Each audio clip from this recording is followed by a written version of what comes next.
Hello, Rev. We are live now. We are live, and I need to Yay. look this way so it looks like I'm looking at you, which means I need to change my Yeah, screen. Here we yeah. go. Here we go. Yes. Look like Otherwise, I'm looking at you now. Okay. yeah, you're kind of look at me a little bit sideways. So if you can turn your left a little bit. Where's your left? Yeah, turn your left a little bit. No, not too Yeah, I much. know. I'm looking over here because It's a I'm weird. It's hearing like your audio yeah, from the StreamYard feed, yeah, which yeah. I don't want to do. Oh, okay. Anyway, um, you're supposed to be a pro in broadcast and streaming. So let's welcome Revolution Maclnnes. MacInnes has a talk show called what? Big show, right? Or The big interview. big interview, big show. Yeah, close enough. Yep, that My works. name's Ching Juhl. I actually am a musician, my first profession. Now I am a filmmaker and make a lot of videos. Check my YouTube channel, subscribe my YouTube channel. You will make me very happy. It's called digital currency. Give us some digital currency, right, Rev? For sure. So yeah, and today I'm interviewing and have a talk with Rev. Now, Rev, tell us, how did you and I connect? How did we Well, meet? I think it'd be a fair guess if I didn't know that on Clubhouse, I would imagine. But I already followed you, right?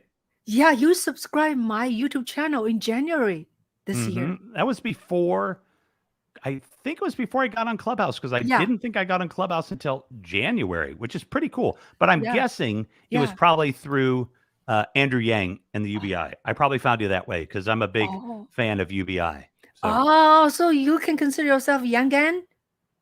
well, Yes. UBI, yes. I'll give you the yes. I'll give you the yes. I'm Yeah. a little, I'm so far to the left, I make Mao Zedong look like a conservative.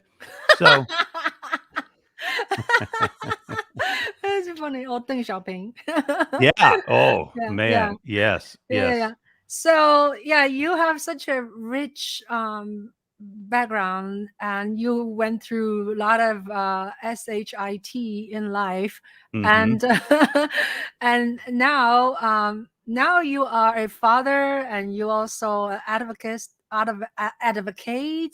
Mm-hmm.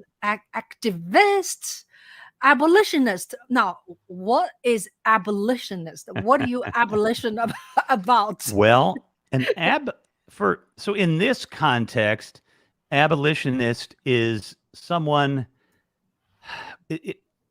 So you have abolitionists during the Civil War, and they were against slavery. They were against the war. So an abolitionist today is against those what's the best way to say it? It's just against the oppressor, the white people that are holding people back, holding people down, that don't look like them. And they've been doing it for 400 years very successfully. Shit, they can launch William Shatner into space, for God's sakes, but they can't feed everybody in the world, apparently. And they can't vaccinate everybody in the world, apparently. So, yeah, I mean, being an abolitionist for me is really supporting people of color. And, I don't think that the idea of an ally is the way to think of it. I think of it as a co-conspirator. I am of the oppressive group. I mean, I'm the worst of the worst. I'm a middle-aged white guy. Like, I'm the enemy, right? So Yeah.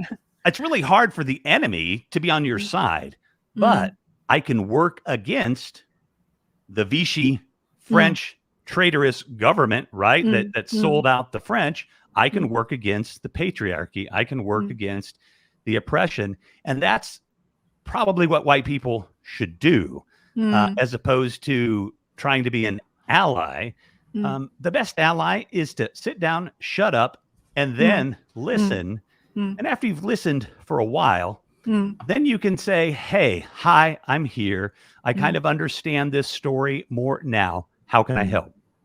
But you don't want to come into a situation and say, "Hey, hi, I'm the white guy with all the ideas," which I used to do, and I want to help save you. Well, no, I'm not here to help save. I'm here to lend a hand and hopefully to take down.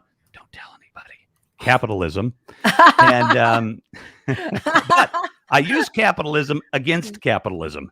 Oh, So yeah. that's I mean, even just doing my show in a lot of ways is, and I mean, look, it's anti-capitalist. It's more complex than that. But sorry, there's a short answer for you. Yeah. Yeah, you cannot help because that's what you do. You talk. You just talk. And I'm a terrible host because I talk too much. That's the problem. So let's rewind a little bit. I always like to find out where people come from and where were you born. So tell us a little bit about your background, please. Well, I don't tell people where I was born because it was in the United States. It was in the state east of Illinois. But like Harry Potter and Voldemort. Oh, I said his name. Sorry. I don't say the name of that state, Indiana, next to Illinois, because don't even get me going on conservatives in Indiana. I went to school in Indiana. You did. You went to Bloomington, which I'm a actually has some liberal people in it. The state tries to get them out, but they sneak back in. Yeah. So I lived in Illinois, my goodness. I think I did the math one time. I'm 55. I have moved over 30 times in my life. Wow. And my father was a Army brat. I was a corporate brat. So we moved a lot, but spent most of our time in the Midwest until I was about like 11. And then we moved to New York. And I claim New York as my hometown. It's just like, how you can renounce your citizenship and become a citizen somewhere else. I did that for the state of Indiana. I need to send the governor a letter and say, F you, I'm no longer, an Indiana resident or whatever. I see. So, I see. Yeah. I loved New York, Ching. My 18-year-old is in school in Manhattan there, and we took her to New York the first time. She was probably 4, and we went back quite a few times. By the time she was 8, she was sold. And she found a way to get to college in New York. And I told her, don't come back. Make deep roots there, because if you come back to Chicago, you'll get stuck. You'll fall in love with some stupid boy or girl that I probably won't like. And then, and you'll be stuck here. So, I told her, stay in New York. I love New York. I probably going to move to LA eventually, but because it's where the work is. But I love New York. I'm jealous. I'm envious of you. Thank you. Is she done or she's no, she just is her first semester in college. Okay. So you went through all these things, right? Like the long sheet or versus the regular sheet. Do you know what I'm talking about? Does she stay in a dormitory? Well, she is, and she did live with her mother, and I'm divorced. And so she lived in the suburbs after we got divorced with her mother. But so her mother handled all of that stuff. But she is at a private school, which neither her mother and I could ever afford in a million years. Wow. But she got a 4-year, 50% scholarship. Wow. So it makes it kind of reasonable, I think. And in fact, through my homelessness and those kind of things, I was very fortunate that my ex-wife was in a position as a teacher to have a retirement. Now she's younger than me, so she's not retired, but what I was able to do was, because I couldn't contribute, and I've still been struggling the last 10 years to get back from homelessness.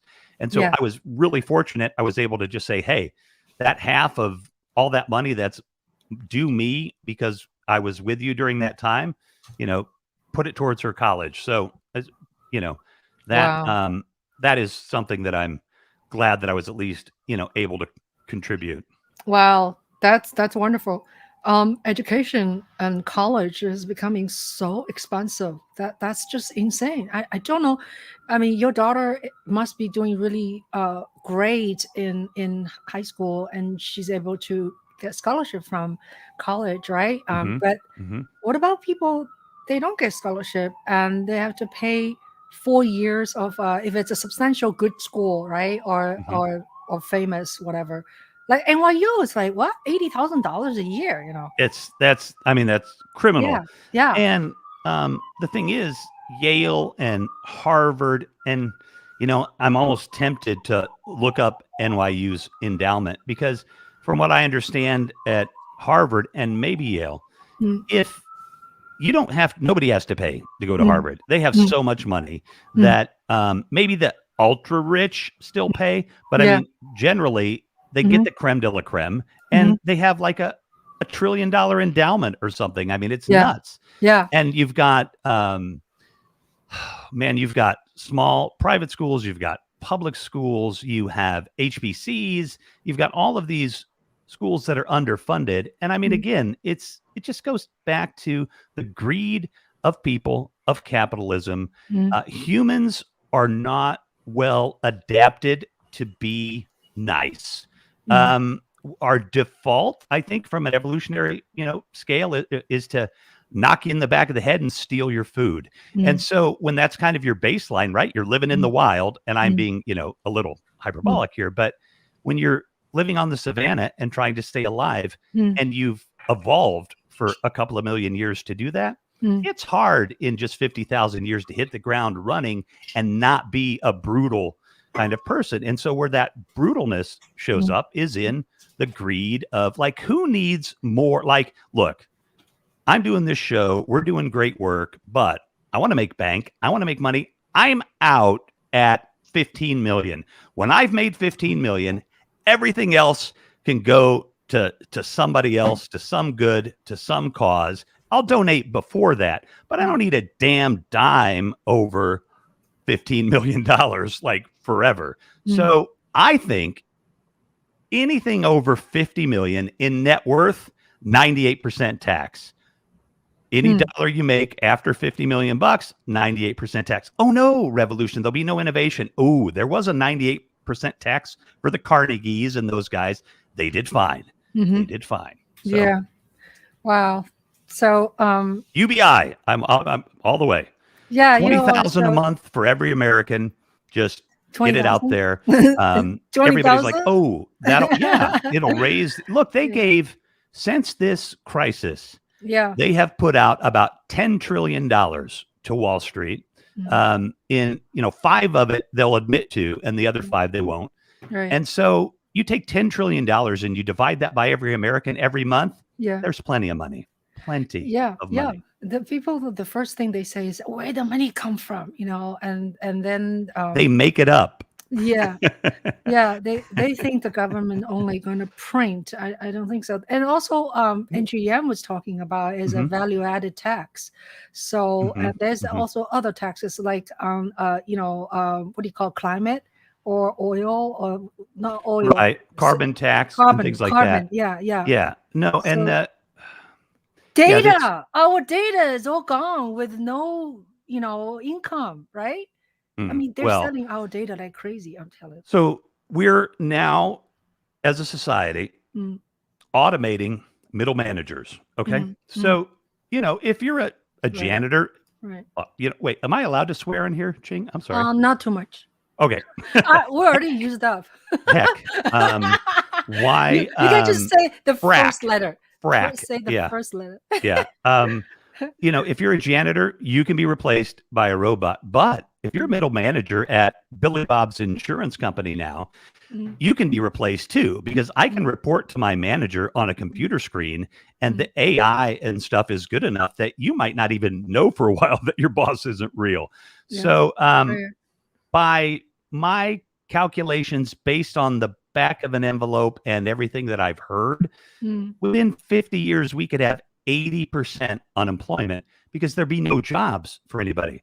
So scary. unless you want, everybody watch the movie Elysium, unless you want the earth to be a hellhole, Mm, and if you have money, you're behind the fence or on your satellite mm, revolving around the earth, mm, you're going to need to do something like UBI. mm, And people are like, well, but that will raise, like, okay, in Chicago, minimum wage, $30 an hour. That is what the minimum wage should be. Mm. In New York, probably 50. In LA, maybe 40. Mm. But the fact is, people say, but that will just, oh my God, I'll pay like $50 for a latte. Yes, but the people that are working there, they'll still be just spending an hour's worth of their, labor or whatever for the latte. And meaning, well, that I didn't even describe that right. When the prices go up, people have more money. We lost you, Ching. I don't see you on the screen. It's okay.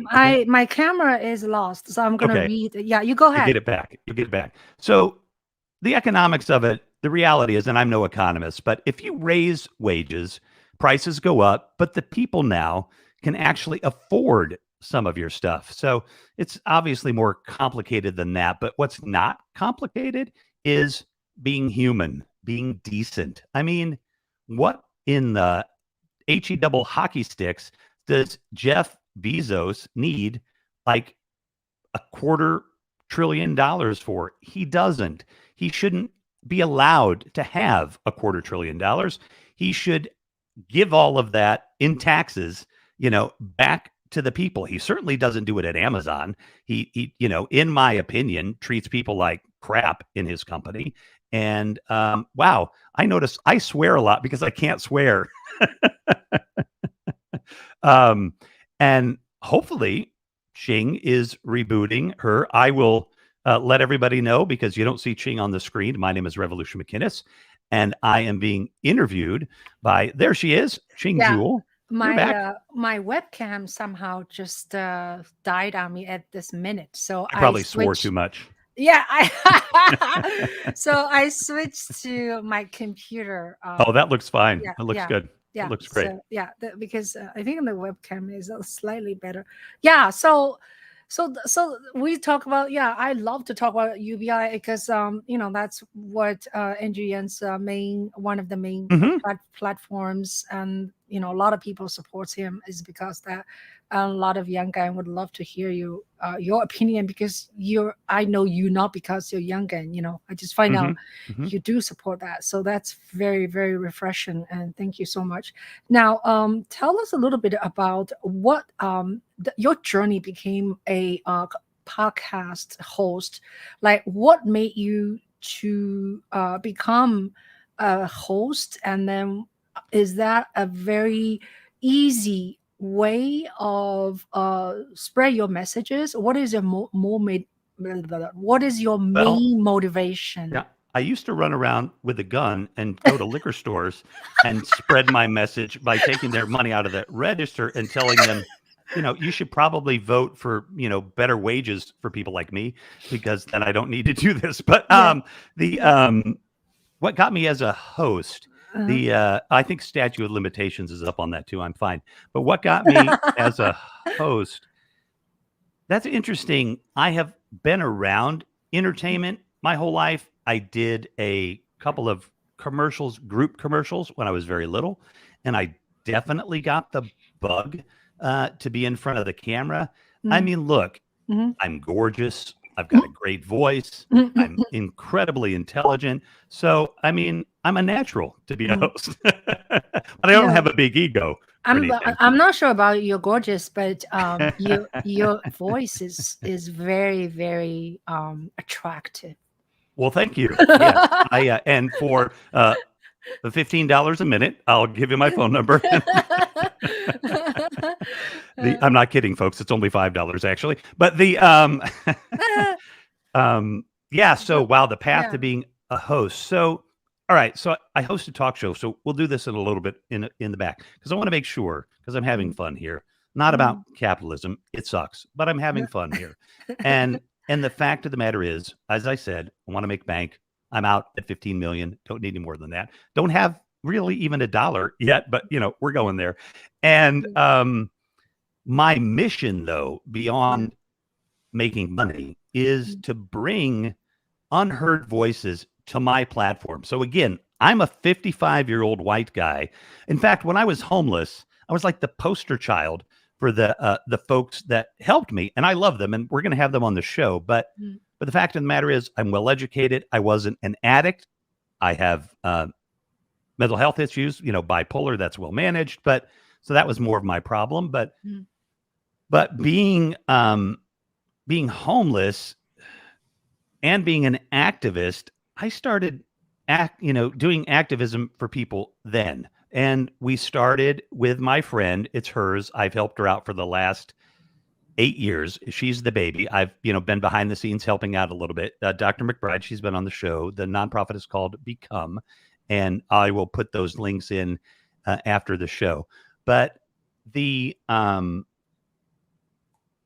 that we started works in marginalized communities. It uses a theory of culturally responsive evaluation or culturally responsive practice. So what that quickly means is, let's say you're my therapist and you identify as a woman and you're Asian and I'm, a man and I'm white. So in therapy, we might have to have a little bit of a few conversations where we can just kind of get some parity between each other, right? We can relate. But if you happen to be, a 55-year-old balding white guy like me, we could probably jump right into the therapy, right? We have a little bit more common ground. Well, when you're working in a community that has challenges that are basically because of white people, if you send a bunch of white people in lab coats there and ask, somebody at the local restaurant, well, what can we do, to help your community? I'd be like, who are you? And why am I going to talk to you? I might perceive you as the person that I don't want to talk to.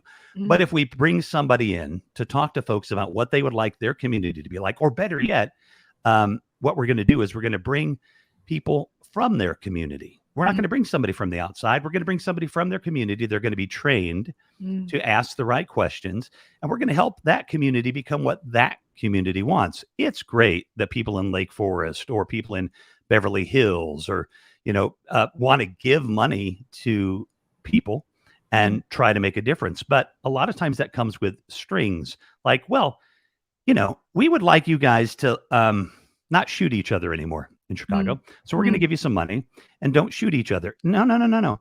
Let's work on ending racism and then the shooting will stop. Let's work on giving everybody a good wage and then the shooting will stop. If your choice is to make a pretty good living with a lifespan, if you're lucky, of a year, but you can feed your family versus McDonald's where you can't, you're probably going to take that dangerous job in a gang or something else. So, yes, that's it. So my mission is to bring voices. So we're shooting for the stars, right? I mean, Mr. Pitt, Ms. Jolie, Miss Aniston. I don't know who's popular now. I don't know who those people are, but whoever they are, please come on my show, because here's why. You're going to bring views in. And then tomorrow, when I have somebody from Compton or Hyde Park or Austin or, somewhere on the north side here in uptown that's got a great message or has got a great program in their community, then because Brad was on the day before and we got 15 million views, people are going to be like, ooh, I wonder if Clooney's going to be on tonight. And maybe some will stick around and see the folks that I also want them to see. So that's why I'm doing what I'm doing. Wow. That's great. That's great. That's awesome. So you mentioned about homelessness.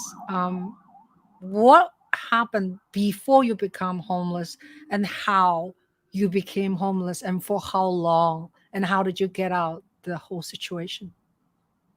Well, I used to spend I could do an hour easily. I could do 2 hours on the homeless journey. And when I used to talk and lecture about that a little bit, I could trim it down a little more, but I've been able to trim it down quite a bit. And if you want to go into the deep dive of my homelessness, I mean, it's out there. If you Google me, you can find interviews and stuff like that. If not, DM me on Instagram. I'll set you up, but you don't need to be that interested in my story. I saw a video you were talking about. I saw a not very long video, but anyway. Yeah, right. So basically, I was bipolar and I didn't know it. And I mean, when you're bipolar, like the mania, oh man, that is so fun. I mean, Mm. you can go on crazy like sex addict trips or shopping sprees or, crazy trips around the world and go into great debt, but it's fun. Mm. And so I've been a professional photographer. I mean, I went to film school and I've Mm. been a professional photographer most of my life. Mm. And actually, I got my first camera when I was 7, and my first professional camera when I was 12 or 11 because I saved up babysitting money, and then went to B&H Photo in Hell's Kitchen and Mm. negotiated at 12 Mm. or 11 Mm. the price of my camera. But anyway, I I had bipolar. I was ending a relationship and I was in another relationship, and that was a marvelous Mm. relationship. And it Mm. was hell because we were codependent. We were Mm. both bipolar. Mm. And, those things just, they mix like oil and water. You can stir them up for a while and it looks really good, but eventually it separates. So, Yeah. unfortunately, at the end of that relationship, that she she took her life, and that Huh? and that Oh. spun me into a state of being that was just not manageable. And Mm. so I ended up homeless. And somebody called me out on it occasionally because I was staying somewhere, Mm. and there was a minor incident of violence against me. Mm. And so I didn't feel comfortable there anymore. And Mm. the only choice I had was, I'm like, drive me to the shelter. I cannot be here anymore. Mm. So people say, well, like, you volunteered. No, no. I mean, I wasn't a battered person, but I certainly didn't want to stick around in case things got worse, though I'm quite certain they wouldn't. It was kind Mm. of a heat of the moment things in some ways, but I mean, I couldn't stay there anymore. I didn't feel safe.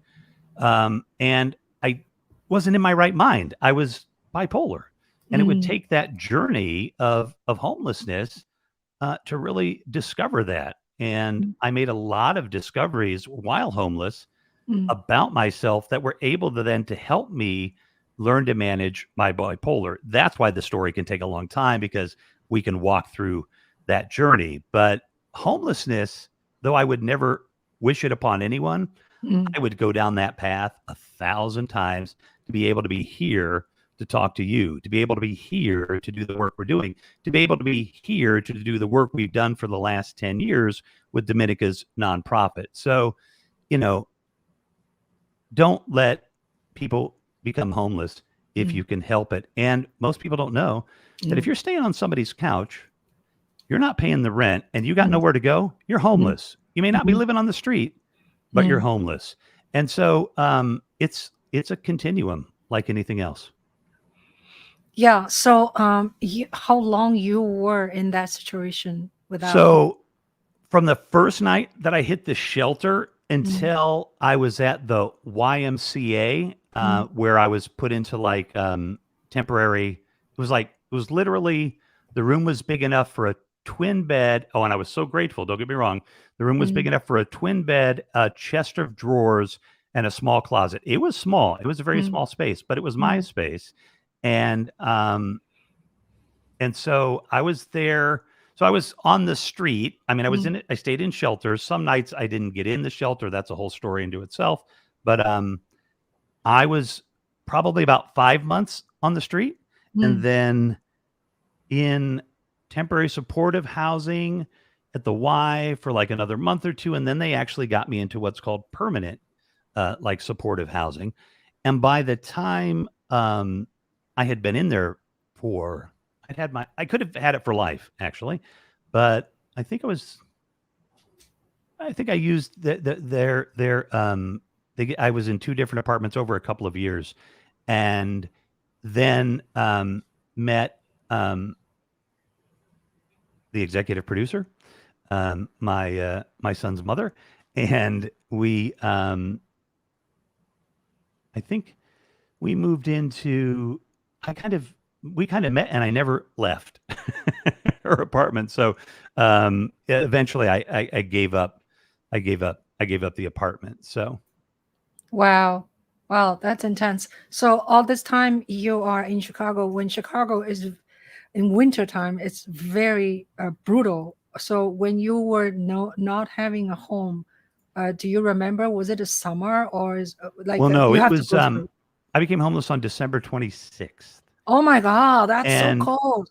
that was the year of the snowpocalypse or snowmageddon. So that was the winter of 2011.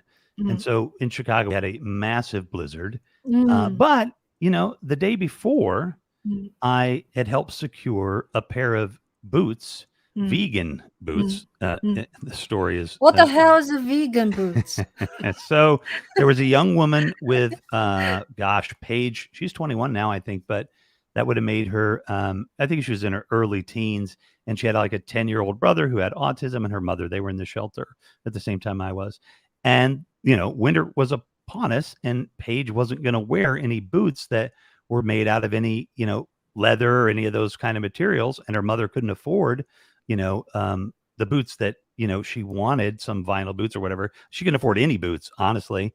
And so I put out there on Twitter that, Mm, hey, I've got a young woman that needs a pair of vegan mm, um, winter boots. And I mm, had just great response. And in fact, Abby is still on at Abby Likes, mm, ended up buying her some boots. And in mm, fact, somebody else got her some boots that day. But we kind of took that idea of helping people with small things mm, and help people in their homeless situation. I suppose that the most success we had, and of course I was doing this while I was homeless, but the most success we had was there were a guy named Steve, mm, and he lost his glasses. Literally, they were broken, and he had lost everything he had to mm, medical debt. His wife mm, had died, and they didn't have insurance, and so they lost their home and mm, everything. And he was an alcoholic, mm, and so he had a lot of issues. But in losing those glasses, he couldn't do his job. mm, He couldn't see, so he lost his job and he mm, ended up being homeless. Well, if somebody had just bought Steve a pair of glasses, mm, he might not have been homeless. And mm, so when I realized that Steve mm, wasn't working because he didn't have a pair of glasses, again, I went on Twitter. I'm like, hey, I need mm, a pair of glasses. Does anybody know where we can find a cheap pair of glasses? Well, mm, there's this program, but it doesn't start mm, up again for 3 months because they're out of money. mm, And people gave money. This was long before any crowdfunding or sourcing, and I crowdfunded it myself. mm, And so, we helped a few people that way. mm, And that was, I mean, I've been an activist since I was 12. I used to work mm, for Greenpeace, and I, ran statewide political and financial campaigns for various organizations in the environmental movement and stuff like that in another life. So, I've been political and an activist, really probably came out of the womb mm, saying, the doctor did something wrong and I was mm, going to sue him because that's just, you know, I'm about mm. fairness and I'm not perfect. Oh God, I'm far from perfect. But yeah, So, I have a bad yeah. taste in my mouth for, you know, But are there any statistics these days that homelessness is greater than before COVID? Because COVID will probably create more people that lost their home by not able to pay their rent or lost jobs, right? mhm, mhm. So are there any statistics for I your haven't area?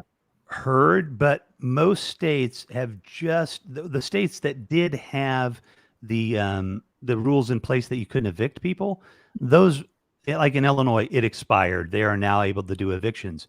Mm, Though what you have to think about is prior to COVID, there mm, were all kinds of evictions that were stopped before people necessarily were running out of money that from mm, the COVID crisis. So the courts are going to be really backed up for a while. mm. So we won't know, at Yeah, least here in Chicago, how yeah. bad it's going to Mm, get until, mm. they clear those cases out.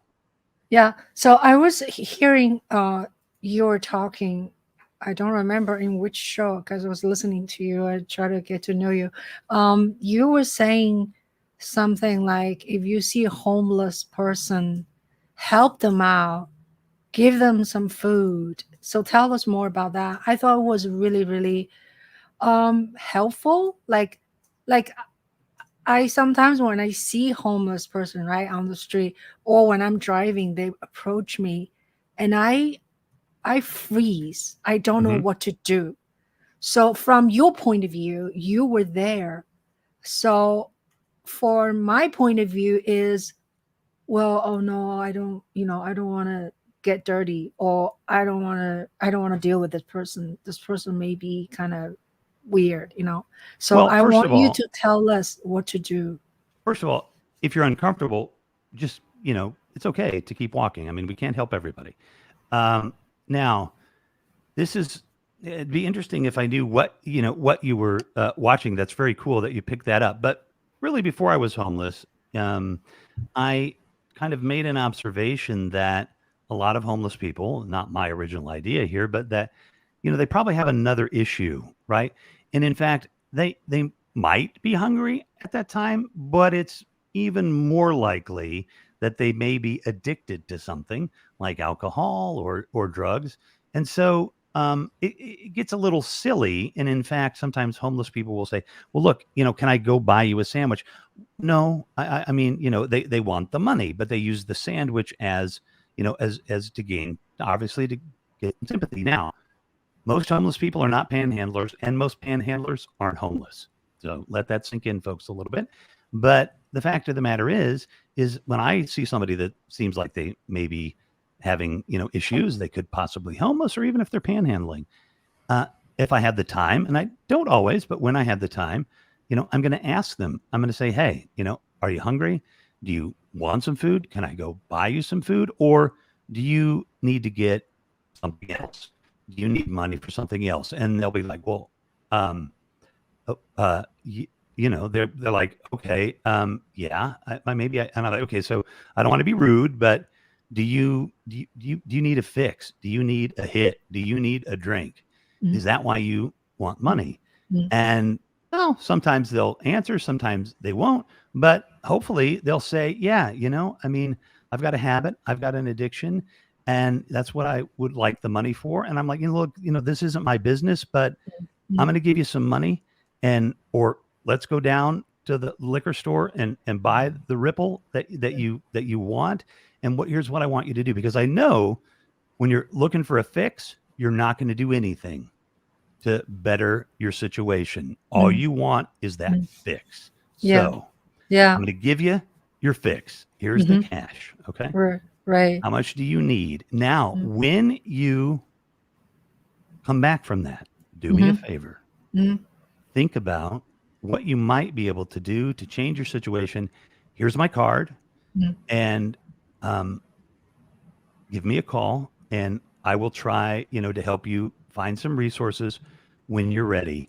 I mm, haven't gotten a lot of calls over the years, but mm, occasionally, and in my neighborhood, I know most of my homeless folks, and I'll tell you what, Hector, who's in my neighborhood, oh, because of COVID, I had to, it's pretty funny. He calls it his allowance. I'm like, mm, dude, I mm, can't get you money every day anymore, right? I mean, I'm hurting, but I mm, give him a certain amount every week on mm, Friday.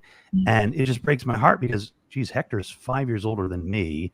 mm, And he's been on the street a long time. mm, And, and Hector is going to continue to be on the street because that's his that's who he is. It's mm, you're a musician, a concert, an amazing musician, and you spent many many years becoming that musician. He spent many many years becoming homeless, and it gets really really hard to not be homeless. And Hector's level of problems mm, um, make it extremely difficult. And in our culture, the idea is, well, if you can get sobered up, Hector, we'll mm, give you housing.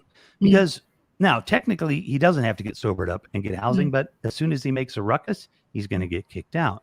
mm, So you've got to put people, first of all, you have to understand that not everybody is going to be able to get a job after you house them.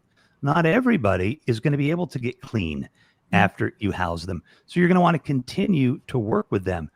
And if it's a small percentage of homeless people that are going to, be on the dole, right? They're mm, going to mm, just take the government's money mm, and not try to find a way to earn an income. And mm, so what, right? If mm, it's 5 or even 10% of people, mm, for God's sakes, everybody on the planet deserves a hardwood floor, a heater, an air conditioner if needed, healthcare and food, baseline. Forget UBI, just baseline. Everybody should have a roof. Doesn't have to be fancy, but everybody should have a roof, heat, electricity, internet, health insurance, and food. And we could afford to do that on this planet if we chose to. Yeah, we're supposed to be the, superpower and, number one, number two, whatever. They don't want to be number three. And the poverty in this country the level is so high. People feels Canada is safer to live there, more better, what do you call it, benefit, right? Medically or Well, otherwise. So, and I'm very much for some type of universal, healthcare. And I mean, look, if you got a lot of money, buy your own damn health insurance, right? That's fine. I mean, I can't stop you, but everybody deserves a really high quality level of health insurance. But the thing with Canada is, ask them early on, especially in the vaccination process. Man, Canada screwed that up big time. They bought tons and tons of vaccines and they couldn't get it distributed. So, the grass isn't always necessarily, greener. And Canada's so tiny, right? What has it got? Like 10 or 15 million people? I don't know what it is, but it's kind of hard to, base Canada being better at even 30 million people or whatever they might have versus 330 million. So, though, Mr. Trudeau, I would take citizenship if you want me. I'll happily come to Canada. Same with you in France. Same with you in England. Same with you anywhere in Europe. Netherlands. I mean, Netherlands, whatever. I mean, I want to be south of France. Warmer kind of thing. But shit, I'll take. I mean, I don't necessarily want to leave the United States, but I don't have much hope for its future based on the last 4 years. So if I can get out, I'd go. So, John Juhl is asking you, what interventions have you found to be most helpful in dealing with bipolar disorder? First of all, where is this word come from, bipolar? Like, what does that mean? I don't know the specific history of the word. And there's two diagnoses for bipolar 1 and bipolar 2. I would be bipolar 1, though I'm kind of in a near state of remission, so I may tend to be more bipolar 2-ish. But I know if my friend Dominica, Dr. McBride, is watching, she would definitely be able to explain this better than me. She's a psychologist, but for me, it is the depressive. It's the sine wave. The manic and the depressed, and so one of the strategies that I have learned is to realize that as I'm swinging up and the mania's kicking in, I'm about to go on a shopping spree, that, to be aware of that. And as it starts to hit the top of the curve, I'm like, oh shit, remember, we're going to drop. And so be prepared for the drop. And as I'm dropping and I'm trying to maintain this and shorten the drop, I can say to myself, look, you're dropping, but it'll pull up. Try to pull yourself up, work towards pulling yourself up and swing back up. And you have to stay in the rhythm of the cycle. And you want to shorten that sine wave to as close to flat as you can. I mean, excuse me, heck, it would be super boring to be that flat, I think. But, a little bit here and there, a small shopping spree at Walmart or, well, I don't know, Walmart, but, Target at my local neighborhood, establishment, is fine. Yeah. So, oh wait, real quick, back to the homeless situation. Homeless, with somebody that's homeless. So that's my strategy, right? Is that they're likely, maybe they do need food, and sometimes I can buy them some food, and we can still have the discussion. But it's the addiction, it's the illness, it's the medical debt, and all of those things that we need to work on. Putting a sandwich in somebody's hand is great. Giving people a pair of socks is necessary. But the problem becomes when Bombas gives a sock for every sock they make to somebody that's homeless. People are like, they cured all this. They gave people socks. Surely that's what they need to get out of their situation. And again, I'm being a little over the top, but it isn't, those things are necessary, but they're not the solution. And I do want to take Dania's question here because I do have my host instinct, and Dania's an incredible friend. Love how open and honest you are about your experiences and struggles, but also keep it fun and candid at the same time. Bravo. No, thank you, Dania, because this, oh man, here's the other thing too. This is just an aside. Promote the hell out of yourself, people. It's okay, Ching, to say you're awesome because you know what? You really are.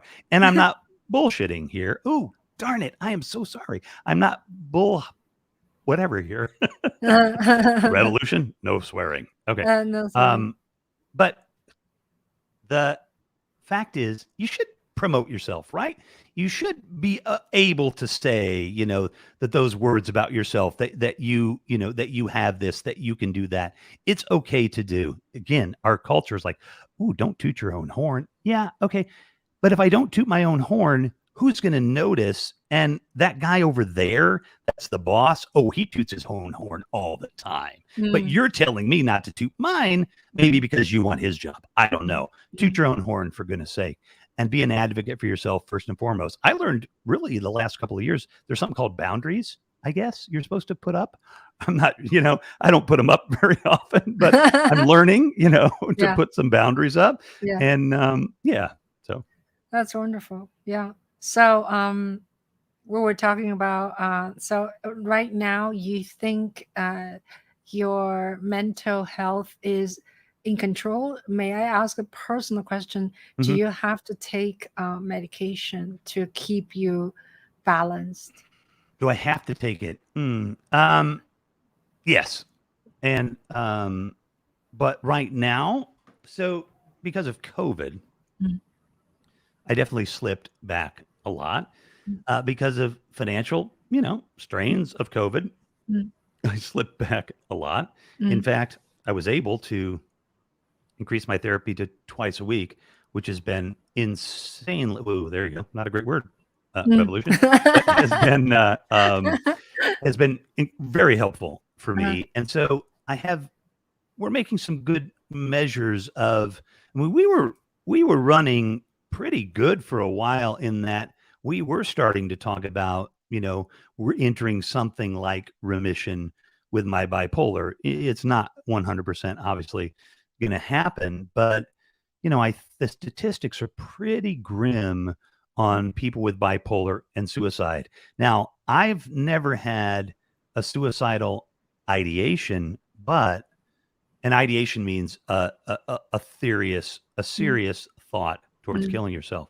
But I know I've been in a dark enough place that if it got any darker, I wouldn't care if I lived or died, and that's dangerous. Yeah. So medication definitely helps. It's not the answer by itself. CBT and therapy, talk therapy, that works well for me. I'm kind of verbal, so that does work well for me. But also, you don't have to keep your first therapist, folks. It's okay. Your therapist won't mind if you fire them. You want to be a good match if you can. And then I know if you're in rural somewhere or other, there may only be one therapist for you, but you can always change therapists. Not every therapist is going to be there for you. I do want to go back to the question, what interventions have you found to be most helpful in dealing with bipolar disorder? And that first and foremost for me is exactly what I was talking about, trying to stay cognizant of where my brain is all the time. So at 3 p.m. when we were supposed to be on, and I was having some technical issues here, and I was out promoting this to get people to watch, I get a little message and it says, check your feelings every day at 3. How are you feeling? What is that state of being? So that I can, am I depressed right now? No, I'm kind of doing okay. Well, what does that feel like, right? So I probably need to do it at 10 a.m. and 3 a.m. But at 10 a.m., it tells me to check, Alexa, oops, she's going to talk now, tells me to check my email. So in the morning, I check my email. In the afternoon, I check my feelings. That's so great. That's so great. And I have been actually hosting a clubhouse room other than iPhone production. iPhone production we're going to talk about is Fridays. I have a clubhouse 12 p.m. But I actually host Monday 9 a.m. I host a rooms called Talking Depression. I Oh just yeah, sit. I'm definitely going to stop by. I'm Please definitely going to come. stop by. I sit in the room just I don't really need to have 50 people come. Even one is fine. So I sit there and actually people come in. They just talk about how they feel. And my job is just to listen or maybe share my experience with them. I'm not a doctor, I'm not a therapist, but it's just like I am available to listen to your problems. So Yeah. hopefully sometimes it helps, right? Yes, just having someone to talk to or being a resource for somebody is a beautiful thing because I mean, both my therapists are, well-trained professionals, but if you observe what they're mainly doing is they're just kind of like I do as a host, right? Hopefully, facilitating the dialogue, helping move it along.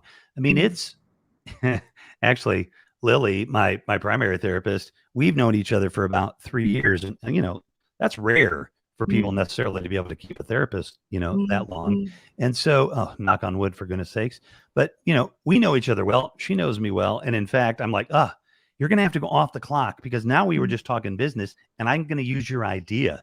mm, So I'm going to have to pay you. You know what I mean for that. So, um, you know, it therapy for me is so helpful because it's the most important thing in therapy for me is the space is non-judgmental. mm, And so I can go in and I can talk about, the darkness, the stupid shit that I do, mm, and the good stuff that I do, and the things that I need to work on. And yeah, I mean, come on, she's human. She's going to judge me. She can't help mm, it, but she's not mm, going to let me know or mm, base her conversation with me on that judgment. mm, And if you can give somebody a mm, judgment free amount of space occasionally, again, whether or not their brain may be technically in need of, treatment, it's a big deal. You know what I mean? It's nice to have that judgment-free zone. Doesn't mean yeah, you're not to be accountable when you come out, but in that space, you should just be able to let your hair down, which I let mine down too much, and of course, yeah. it just ran right out of the top of my head. You don't need a haircut anymore. So I Nope. want to say hello to a couple of people with us. Ariel has just joined us. He has the same name, Revolutionary Thinking. That's Oh, very his nice. yeah. Can you see the people I here? can. Yeah. I moved over to the Uh, YouTube conversation there. I see it. yeah. So Ariel is in California, Yangon, and Ariel come to my show, okay, on October 27th. Hi, And Ariel, and hi to your Ariel. husband. Oh yeah, John was the one asked the Hmm. question. So And Danny is watching as well, I think. Dania, hi Dania, hi, how are you? Who So will when I come to first Clubhouse, I think, one of these oh Saturdays. yeah, Oh, the yeah, 30th, I think. She's going to come to Darian's room. oh on 30th. Oh okay, okay. So yeah, um, I let's see. I made a documentary. Should I talk about my documentary? Yes, yes, yes. I You made a doc. should. Yeah. Oh, you're talking about plugging yourself. Right? I'm not plugging myself. No, I'm no, no plug away. And plug how away. long have we been? How long have we been on? I We're don't see it fine. on It's five. StreamYard. It's five right now. Yeah, Yeah, we good. have time. Yeah. So I kind of am famous now of making films and videos by using iPhone. Kinda. I got to talk to your agent even to talk to you anymore. My goodness. So I followed Andrew Yan and Yang Gan for a whole year and shoot on iPhone 11 and this sucker, and it's a iPhone 11 Pro. not a max. And excuse me. And and then the film is doing not bad. I got into 9 film festivals. Won 3 Best Feature Documentary award from Wow. Toronto Documentary Film Festival, Rome International Film Festival, and Film Festival Manhattan. So on Wednesday, in 2 days, I'm traveling to Los Angeles, and I'm going to attend a film festival called Awareness Film Festival.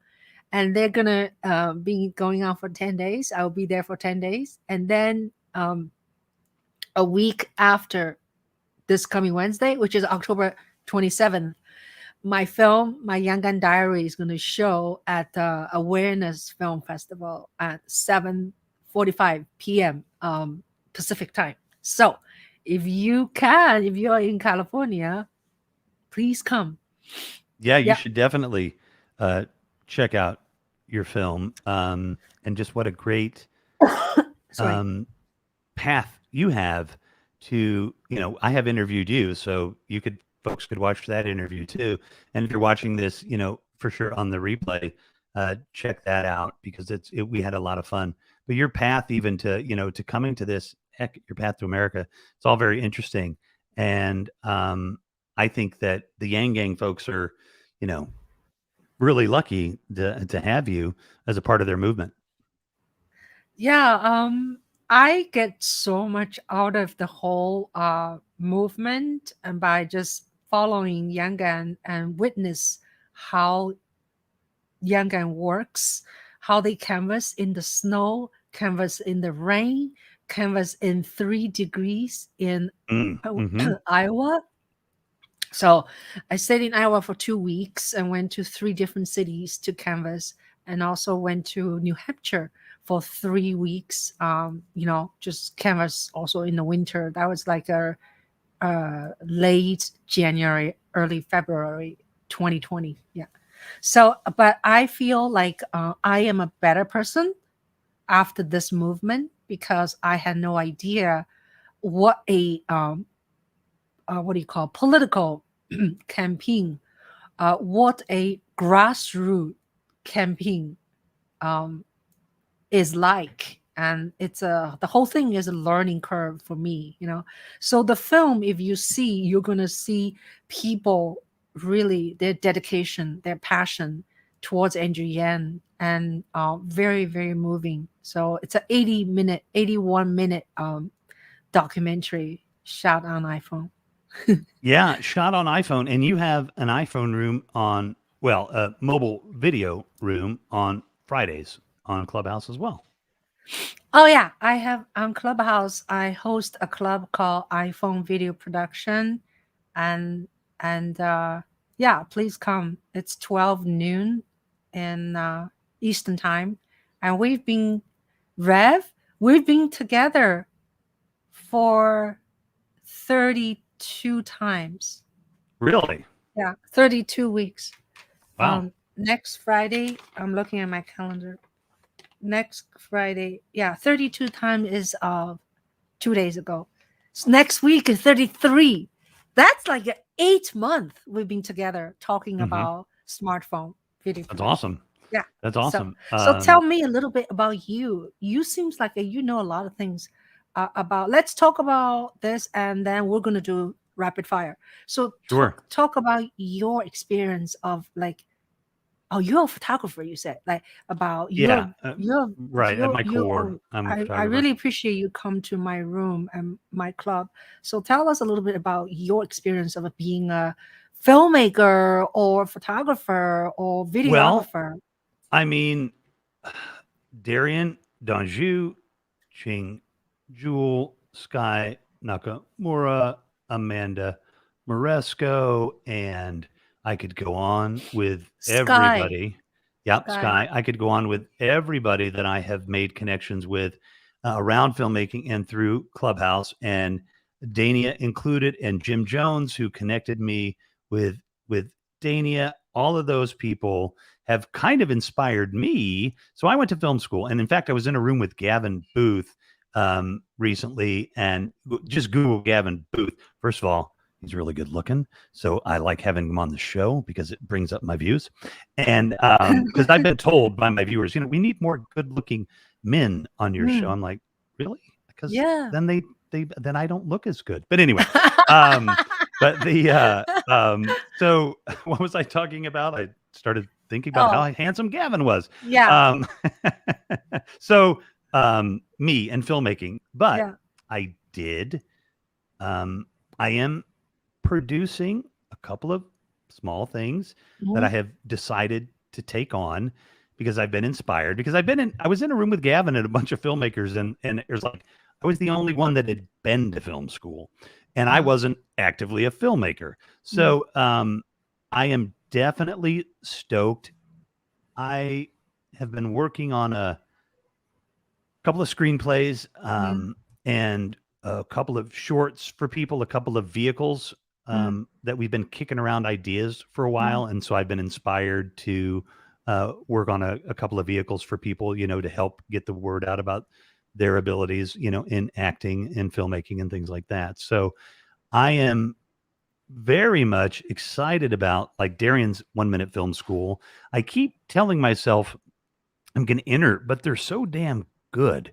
You know what I mean? That what people are doing. And I love being a judge and I love being a sponsor of that. But one of these days, I'm going to throw my hat into the ring and make a 1 minute film. But once we hit that 15 million, one of the things I'm going to do is I definitely want to finance other people's films. Yeah. And that is one of the things. I mean, we're going to work towards a nonprofit in doing what we're doing because number one, anybody from a marginalized community, anybody that's, not, like a celebrity or something like that, that's going to be on the show. I want to be able to pay them to be on the show. So I'd like to start a nonprofit that we could fund that. And I'd like to start a nonprofit so we can start funding films. Yeah. Like my gosh, Darian Danjou has got his short called Pony. Just Google Darian Danjou, like the pear, if you don't know how to spell it. And check out Pony and finance it, folks. It's an amazing film. He's got a feature written out for it. And, Darian made that. He made Pony. Watch it and try to guess what you think the budget was, and then subtract $25,000 from it because he basically made it for the cost of lunch. And you can do that, when you have a lot of friends that are filmmakers. But the point is that I really want to be able to start to finance some of the folks in the communities that I really care about. Not that I don't care about my friends that I've been making out in Hollywood and in the music business and everything, but the folks that we really want to work with, they want to make a movie. I want to have a way to give them, throw some cash their way and get that movie made. Yeah. Yeah, Darren Dangshu is so generous. If you want to see who Darren Dangshu is, you can just go to my YouTube channel. I have interviewed him a while ago. Excellent. Yeah, Darian is Darion. Dangshu is D, and then there's a thing on top. What do you call that thing? What's that? Apostrophe? Like it's like a high up in the air comma. I think that's an apostrophe. I can't remember. I was never good at English. Yeah. And then D, and then apostrophe and ANDION. I think. I just want to be sure it's spelled. Yeah. But anyway, he's very generous, and DANJOU. I'll just write it down here. There you go. So DARION, Darian, and he is African American. And I remember when I first met him, I kept accidentally saying Darren. Darren, yeah, Darren Danjou, filmmaker. And he has a school on Clubhouse called Darren Danjou 1 Minute. You can type Darren Danjou 1 Minute Film School onto YouTube. You can see lots of his students' work. And it's all 1 minute, so it's been going on for a while. And I get to interview the winner, and for a while, for like 3-4 months, So So by the way, let's reset the room. All right, pull the refresh. Hold on a second. Let me. Oh no, sorry, that's different. Whew. Sorry Let's about that. That's a reset different. the room. That's after dark. I'm sorry, So friends. on Clubhouse, when you say reset room, at the beginning I really did not know what. So looks like a Clubhouse, but PTR. it's Yeah. too wide. But it's like when some people come in. Oh, what's going on? Oh, sorry. I No, it's okay. accidentally clicked it. So when a lot of people come in later on, not at the beginning, and you say, I reset the room, let's reset the room, meaning you talk about what you talk about, right? So today, this is Ching Juhl having a conversation with Revolution Maclnnes. Rev is a talk show host. Yeah, you can tell us a little bit more about your channel, which I have a link made for you. Where is the link? Right there. Yeah. Yeah. That link is Rev's channel. And how often do you do this podcast? Well, so I will book anybody Monday through Friday. I tend to try to book Monday, Wednesday, and Friday. We're on at 10 p.m. Eastern, 9 p.m. Central, and I book 7 p.m. Ariel. Pacific. Ariel is right here. He will love to be booked by you. Oh, very good. Well, just hit me He's up on amazing. hit Yeah. me up on the DMs on Instagram at Yeah. RevMacLive, Snapchat, Instagram, Cool Cat, TikTok, Snickers, whatever the social media is. I'm Yeah. at RevMacLive. And Yeah. I'm so freaking corny too, isn't that? Oh, it's horrible. I got to get No, better. My you're jokes are terrible. fine. The You're fine. and but Yeah. everybody get to know the comedians that you can find in my IG Oh, post, especially Vanya Renee. She was on the show. She's hilarious. She actually can tell jokes.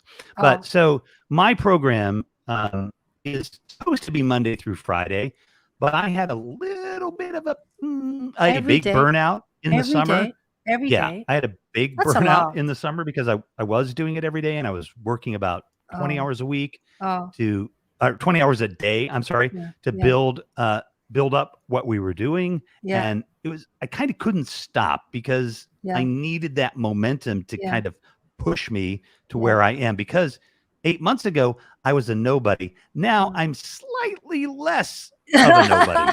And so, You're um, somebody. so that, it was kind of Yeah, inevitable. I knew I yeah, was going to burn yeah, and crash and yeah, burn. So I yeah, tried to kind of put myself in the best position that I could survive that and yeah, come back. yeah, And a lot of that was economics and other things that didn't have to do necessarily with the show. So yeah, um, I really want to get back to 5 nights a week because I yeah, love it. And my yeah. son's in bed by the time so I don't have to worry about him. You start And 10 p.m. Eastern time. yeah, 10 p.m. Right. Eastern. But remember, That's the news late. doesn't come on till 11 in the Yeah. East, right? So East Coasters, that's why I do it. Because when I Yeah. lived in the East, Yeah. in the East, they actually work from 9 to 5. In the Midwest, you have to work from 8 to 5 or 8 to 4 if you want to keep up with the New Yorkers. So yeah, and I want that 7 p.m. slot on the West Coast so people can at least get home and watch the show. And, Mm. I'm lined up against Anderson Cooper, so he usually wins. I don't watch But TV anymore. I don't. yeah, I listen to Clubhouse all day long. I'm there's a guilty. pill for that, Ching. Believe me. So anyway, yeah, hook up with Ariel. I can also help you to find if Ariel, if you use what do you call Instagram, you can write DM Yes, or Twitter. You Revolution. can hit me on Twitter, but Yeah, if you hit me up on Twitter, just Ariel is big on Twitter. Yeah. send me a tweet that you DM'd me because like I get, I won't see it. I get so many Yeah. messages Yeah. and, Yeah. Yeah. that's because I'm so handsome. I mean, it is what it is. So anyway, anything else you want to shout out? I want people to know this. I do this every Wednesday, sometimes Sunday. I've been doing it since the lockdown, uh, COVID lockdown, which is March 27th, 20, yeah, March 27th, 2020, right? Yeah. I've been doing this for 18 months now. Wow. Today, yeah, I think I've done every week. I do once, sometimes twice. So it's like I've done 130 episodes, I believe. Yeah. So I don't do it every day. I don't think I have energy doing it every day. Yeah. Like, yeah. I don't Anything know. else you want to shout out? Yeah, I Please do. please subscribe my YouTube channel. I really take very I don't know. I'm very serious about out of all the social media, right? I take care of YouTube more. That's why I have more than 5,000 subscribers. Ah, very good. I think I It's can. hard. It's really Yeah. hard. Oh man, I could use. It's Hey, really all of you hard. 5,000, come. I mean, come on. I'm so cute. Just follow me. The YouTube is not called follow you. It's called subscribe. Follow Rev what? yeah, Twitter, yeah, um Twitter, Facebook, like I said, all the socials. Facebook. I think there's a beer named at Rev Mac Live. No, I'm just kidding. I don't drink beer, but there's good weed. Ooh, they need a Rev Mac Live strain. Anyway, yeah. So I just typed in the chat, and like I said, Oh, if this what is this always active after the show too? Can you keep chatting or no? what is it? I can keep The chatting YouTube with chat. you. Yeah, I bet you can. No, I can keep chatting with you. Yeah. So Yeah. So the becomecenter.org is the nonprofit that I've been a part of for yeah. 8 years. Definitely Yeah. check them out. Oh, Definitely check out. You don't drink beer either. Revolutionary thinking. Definitely check out all the names that we've talked about. Darian, Don Ju, yeah. the 1 Minute Film School, Mhm. Denise, like, oh man, she's got a great series on basic stuff on filmmaking. And Denise is I an got to, actress, right? yes, well, and she's a Can, filmmaker and a really good filmmaker. And in fact, wait, if is you she the need, comedian too?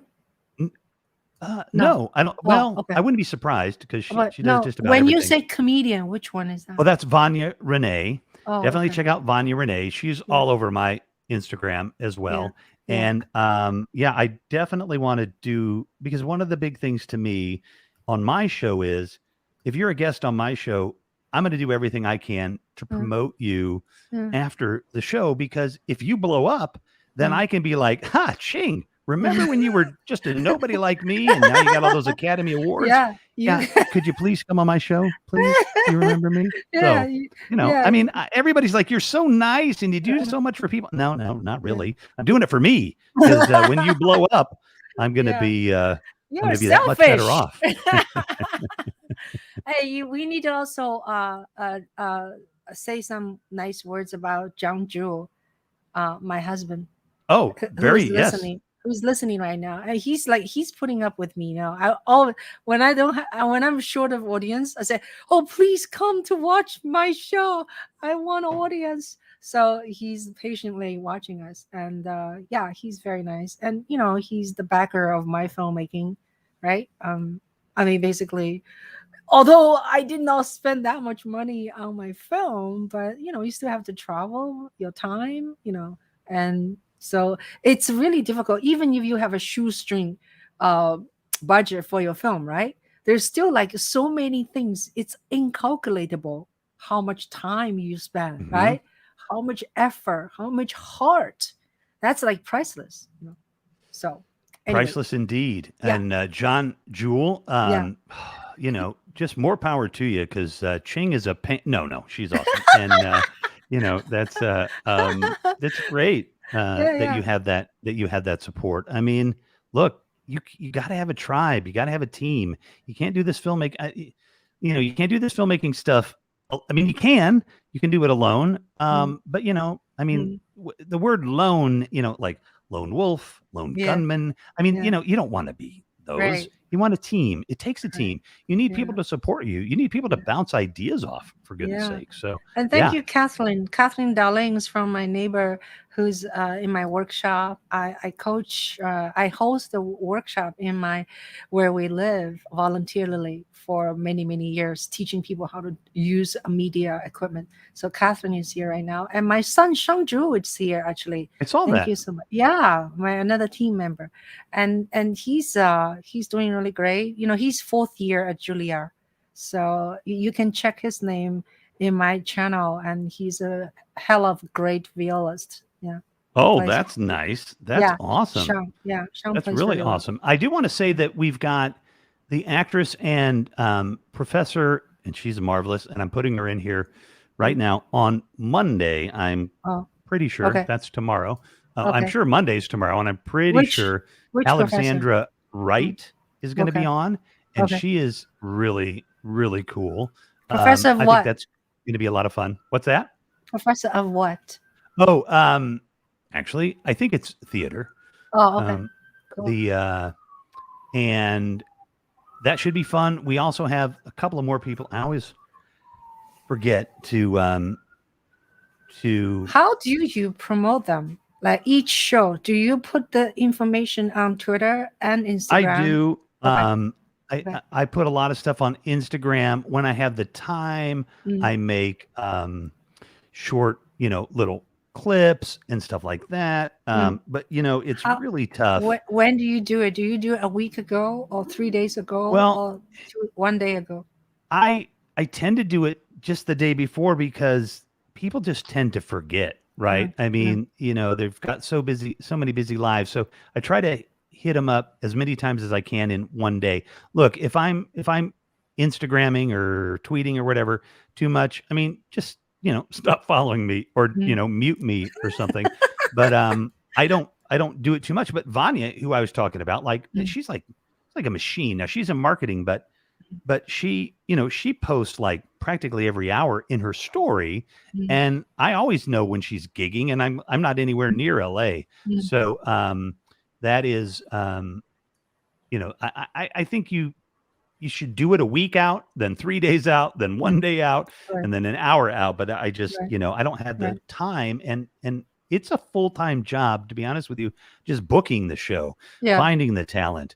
People Right. don't understand, right? They're like, well, why do you need to be supported? Like, why should I, sponsor you every month or hit your Patreon or whatever? It's because this is a job. It takes work. I mean, Phil Donahue, if anybody knows who that is, or Ellen DeGeneres, I don't know who has talk shows these days.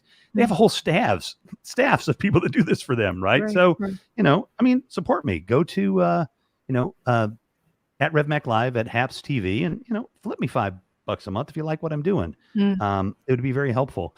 And I've just thrown up here um, some Instagrams from Vanya, Alex, mm, the Mooncats Studio, mm. and Eva Hamilton, and I put Danny up there too. Check out Eva Hamilton. Check out Mm. her production company, Mooncats. Okay. They just made a film. It's called The Shed, and man, it is like a send up of John Carpenter movies. Mm. They nailed the music, they nailed the acting, they nailed the look. It's awesome, and it's a woman owned company starring in the lead two women. So fantastic, I So just check out Mooncats and I just Eve followed Daniel. Hamilton. Yeah. Daniel. Yep. Follow Okay. Alexandra, right? Yep. Okay. Great. Cool. Yeah. Thank you. Great. So thank you. I appreciate you promoting all these artists, and Yeah. I mean, I'm it's just the host, yeah, I got to promote my people. yeah, definitely. What I do is I'd like to, when I first book someone, I ask for two things. One is their short biography, and then their picture. So I will make a picture on a StreamYard with me and them together now. It used to be just my guests themselves, Hmm. but I think somebody showed me a what do you call thumbnail. It looks a little bit better. You know why?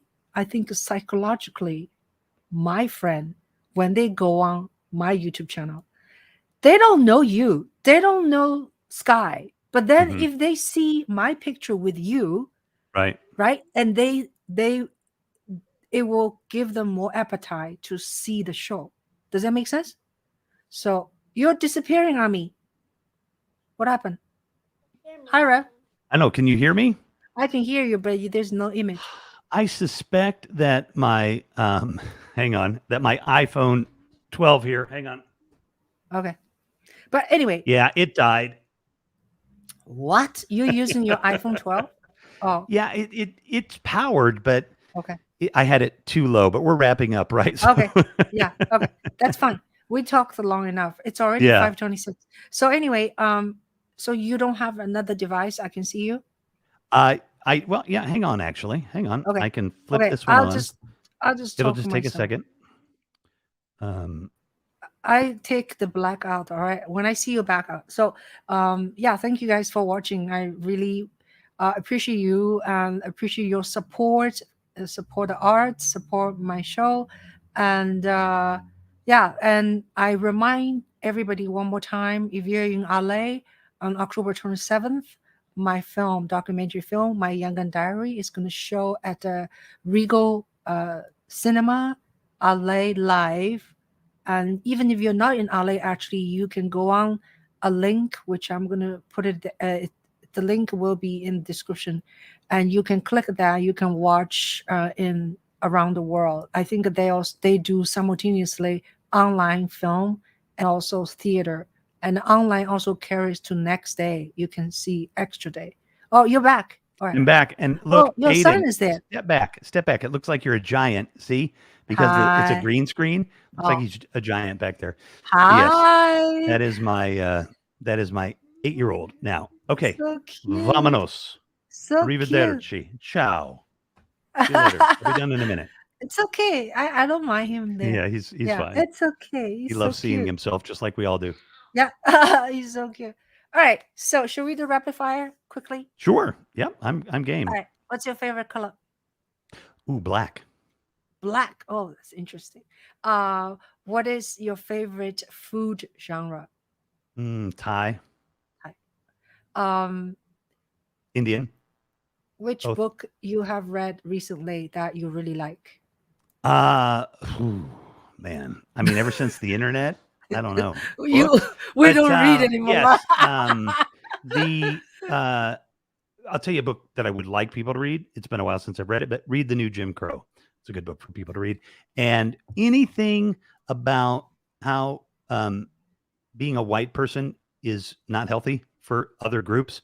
And so read books about how to be a better white person. And DM me if you want the actual titles of those books. Oh, okay. That sounds good. What is your all favorite movies? Ooh, North by Northwest would probably be, because it's the transition between the 19th and the 20th century. And so I do like that film a lot. I'm not a favorites kind of person. So, I just love all film more or Do less. you watch any TV shows? Current TV Yes. shows? Which one? I do. Right now I'm watching Foundation. Man, is it awesome. It's the Asimov. Where is it? Foundation? It's on Apple TV.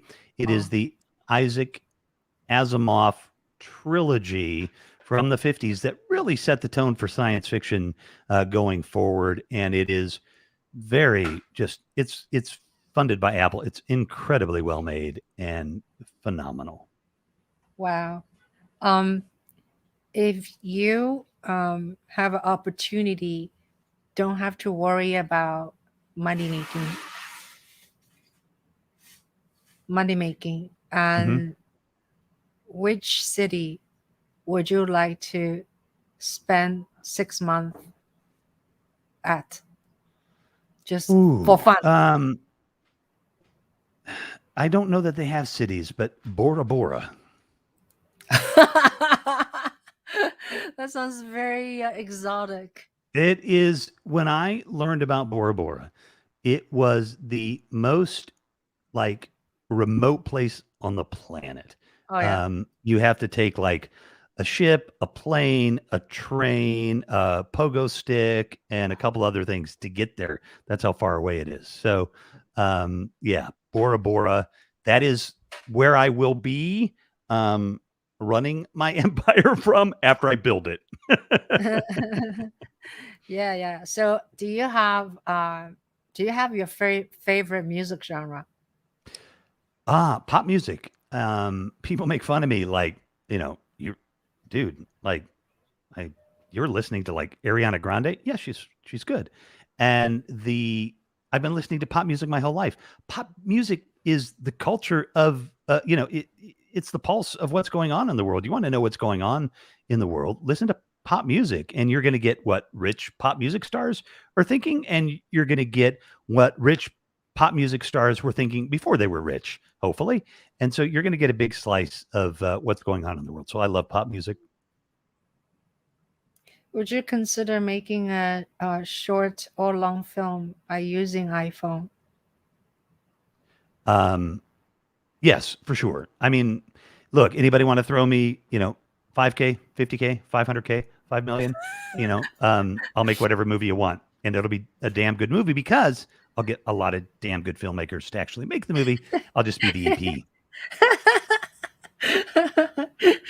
Do you have anywhere that we can see your photography work? Um, when I was doing photography Mm, professionally all mm, the time, I had just um, I just moved into digital. So the majority of my work is still, in negatives, and it's actually all on a hard drive. But if you go to if you find my other Instagram account, which I think is locked, but I'll let you in, there's a bunch of my photography in there. I have not had my photography online for forever because I just don't actively I'm not actively doing it anymore, but I mm, do need to put it up there. mm. Yeah. I Wow, love that's great. abstract photography. I do not like photographing people. It is an art to photograph people that I just don't have. But I Mm, love, give me a trip to Pittsburgh and some steel mills and some, big bridges, and let me focus on some of those small parts. I mean, look, let me focus on, the curve of a hot pepper or the curve of somebody's back. I love, in close and abstract. Those are my things. And like a big Rothko fan, and the New York, the New York movement. mm. What foreign countries you have been? Just Mexico. Do you speak Spanish? Uh, no. I was trying to figure out how to say no in Spanish, but I don't even know how to say no in Spanish. So, Yeah. So now, what is your favorite three electronic gadgets? ooh, um, iPhone, iPad, and iMac. The or MacBook. But I would say, I mean, if you could see, I'm an electronics like hoarder. So I have got I love all the audio and video equipment and everything that I have. I'm going to do a studio tour. Trust me, it's more like a closet tour, but and showed the different people the equipment that I use, how I use it, and why I use it, because I want to encourage people to live stream. So, and if you need any help live streaming, hit me up on the DM. I am happy to.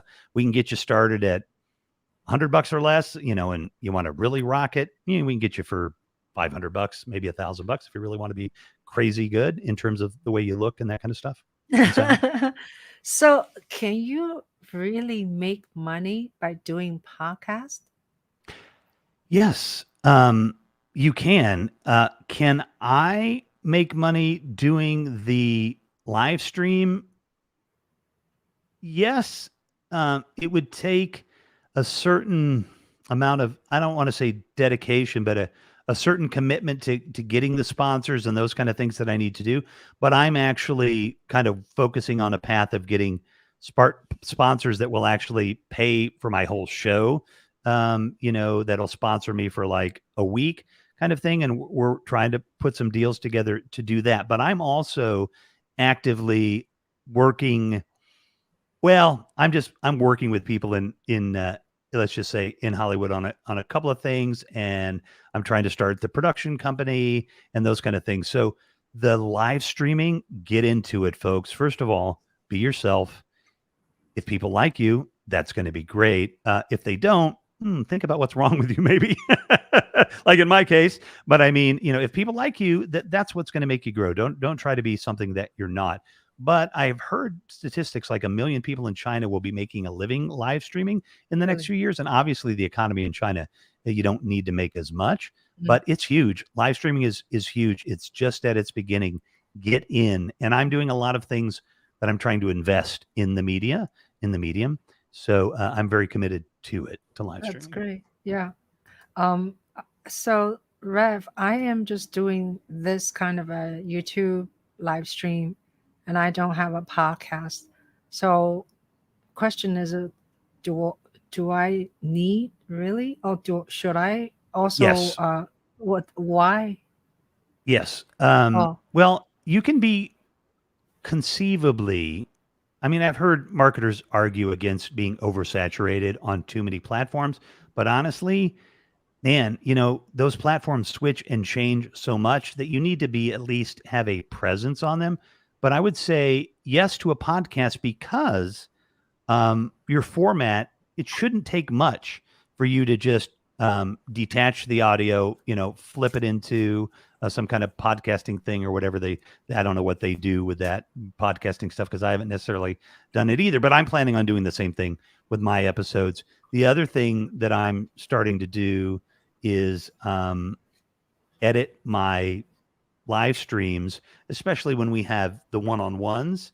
I've done it twice now where I go into DaVinci Pro, Mm. DaVinci Resolve, and Mm. I take the side by side and I Mm. move them on top of each other, and then I broadcast them on Instagram, on Mm. not reels, but IGTV, Yeah, not live, yeah, but later. yeah. I've seen that. Yeah. Yeah, I got it. So yeah, it's a good idea. Yeah.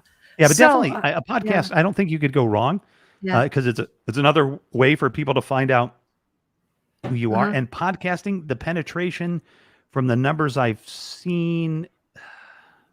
Now, I don't want to hold myself to this, but I think penetration, within the United States and as a whole is Mm. still not much over 50%. There's a lot of room for podcasting, a lot of room for Mm. live streamings. I got to tell you, in live streaming, there's generational wealth to be made Mm. for sure. Wow, that's good to know. All right, so we cover a lot of topics today. Thank you so much, Rev, for being with me, and thank our audience to be with us. Yay! And I And just want to yeah, say too that we were late because of me, because I know Ching is very timely, so I apologize. I'm a German. You're a German? Hmm. I'm a Oh, Chinese nine, German. nine. All the German I know, if anybody remembers, is from Hogan's Heroes. So MacInnes, let's see, nine, and a couple of other words, Yeah, So yeah. No, Achtung. that's okay. Yeah, I think we're 5 minutes late. So yeah, Are we? Yeah, yeah. I great. apologize. No, it's okay. So thank you so much, Rev. I'm sure I'll see you in Clubhouse in no time. And Probably we'll talk about something in a few yeah, minutes. We're pretty yeah. busy doing stuff Yeah. together. So I will also do some live streaming when I'm in California, like a live Yay. streaming film festival. So maybe I'll give you a text, say, hey, I'm live streaming. So maybe if you have time, just look at me and not like I'm talking to myself. Well, look, But yeah, yeah, just check Ching out. I mean, for yeah. goodness sakes, she's gonna her film is gonna be on like a big arse screen. Yeah, yeah. I'm a little nervous, Oh, when yeah, it's okay to yeah, be nervous. I yeah, mean, it's a good feeling, right? I yeah, mean, like, yeah, wow, holy yeah, Toledo. I'm so excited. Trust me, yeah, if I could get out to LA between yeah, now and then, and yeah. it's Revolution M on the Square app, folks, and Revolution __ MacInnes on Venmo. If you can get me to California, I would love to take your movie. All you need is $1,000. Yeah, yeah. If I can get a good ticket price and Yeah, stay at and stay at some friend's house, I don't even yeah, need that much. So yeah. Yeah. Well, thank you so much, and everybody, and have a great rest of the Sunday, whether you're morning or afternoon or evening. And yeah, please subscribe my channel. Subscribe. Rev also has a YouTube channel, and yeah. So thank you, Rev, and this thank you, is a Ching. delightful. Yeah, and thanks for your wisdom, for your advice, for your experience, and for your sharing. I really, really appreciate you. Yeah. And So thank you for your friendship, Ching. I appreciate you a lot. thank you. Thank you. All right. We're gonna end this session and see you again very soon.